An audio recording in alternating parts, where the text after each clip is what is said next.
Good morning, kindergartners. It's Mrs. Herder. I hope you're having a great week, and I hope everything's working well on the Learning Hub for you families. Just let me know if there's any way I can help or anything you have questions about. Today we're going to read Little Cloud. We know that word, don't we? L-I-T-T-L-E, Little. Little Cloud by Eric Carle, one of our favorite authors, and here on the back you can see his signature, how he always signs his books. So it's Little Cloud by Eric Carle, and this is published by Scholastic. The clouds pushed upward and away. Little Cloud pushed downward and touched the tops of the trees and houses and trees. Here he goes. The clouds moved out of sight. Little Cloud changed into a giant cloud. Little Cloud changed into a sheep. Sheep and clouds sometimes look alike. What digraph do we hear at the beginning of sheep? Shh. That's right, S-H. 2 letters, 1 sound makes a digraph. Little Cloud changed into an airplane. Little Cloud often saw airplanes flying through the clouds. Little Cloud changed into a shark. Ooh, there's that digraph again. Shh, S-H, shark. Little Cloud once saw a shark through the waves of the ocean. Little Cloud changed into 2 trees. Little Cloud liked the way the trees never moved and stayed in one place. Little Cloud changed into a rabbit. Little Cloud loved to watch rabbits dash across the meadows. Ooh, do you hear that? D-a-sh. What do you hear at the end? Sh, S-H, dash. Then Little Cloud changed into a hat because, ... Little Cloud changed into a clown and needed a hat. The other clouds drifted back. They huddled close together. Little Cloud, they called, come back. Little Cloud drifted toward the clouds. Then all the clouds changed into one big cloud and rained. They worked together to make the rain. The end.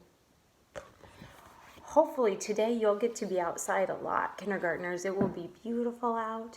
Maybe you'll see a few clouds floating across the sky and you can imagine what they look like and make pictures out of them. I have one more book for us today, and it's also by who? That's right, Eric Carle, The Tiny Seed. This is also published by Scholastic. Very soon, we will, if we're not already, we'll be starting to see lots of springtime flowers poke up, buds on trees. It is autumn, and we know autumn is another word for fall. A strong wind is blowing. It blows flower seeds high in the air and carries them far across the land. One of the seeds is tiny, smaller than any of the others. Will it be able to keep up with the others? One of the seeds flies higher than the others. Up, up, up it goes. It flies too high, and the sun's hot rays burn it up. But the tiny seed sails on with the others. Another seed lands on a tall and icy mountain.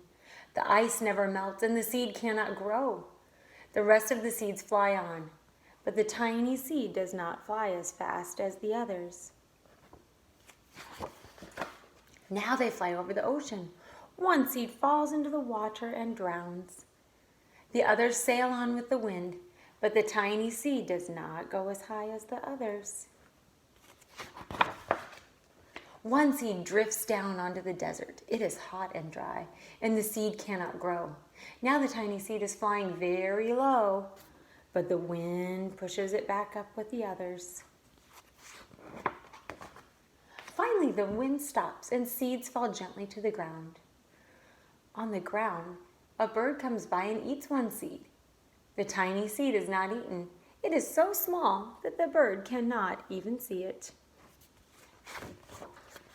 Now it is winter. After their long trip, the seeds settle down. They look just as if they are going to sleep in the earth. Snow falls and covers them like a soft, white blanket. A hungry mouse that also lives in the ground eats a seed for its lunch, but the tiny seed lies very still, and the mouse does not see it. Now it is spring, just like us. After a few months, the snow has melted. It is really spring. Birds fly by, the sun shines, rain falls. The seeds grow so round and full, they start to burst open a little. Now they are not seeds anymore. They are plants. First, they send roots down into the earth. Then their little stems and leaves begin to grow up toward the sun and air. There is another plant that grows much faster than the new plants. It is a big, fat weed.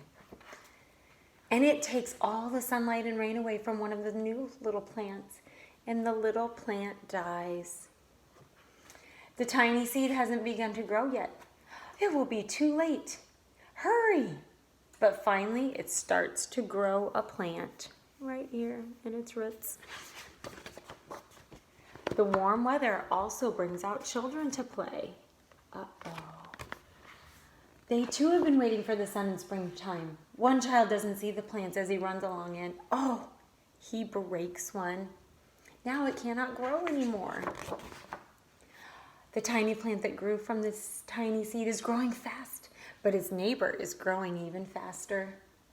Before the tiny plant even has 3 leaves, the other plant has 7. And look, a bud, and now a flower. But what is happening? First there are footsteps. Then a shadow looms over them. A hand reaches down and breaks off the flower. A boy picked the flower to give to a friend. It is summer. Now the tiny plant from the tiny seed is all alone. It grows on and on. It doesn't stop.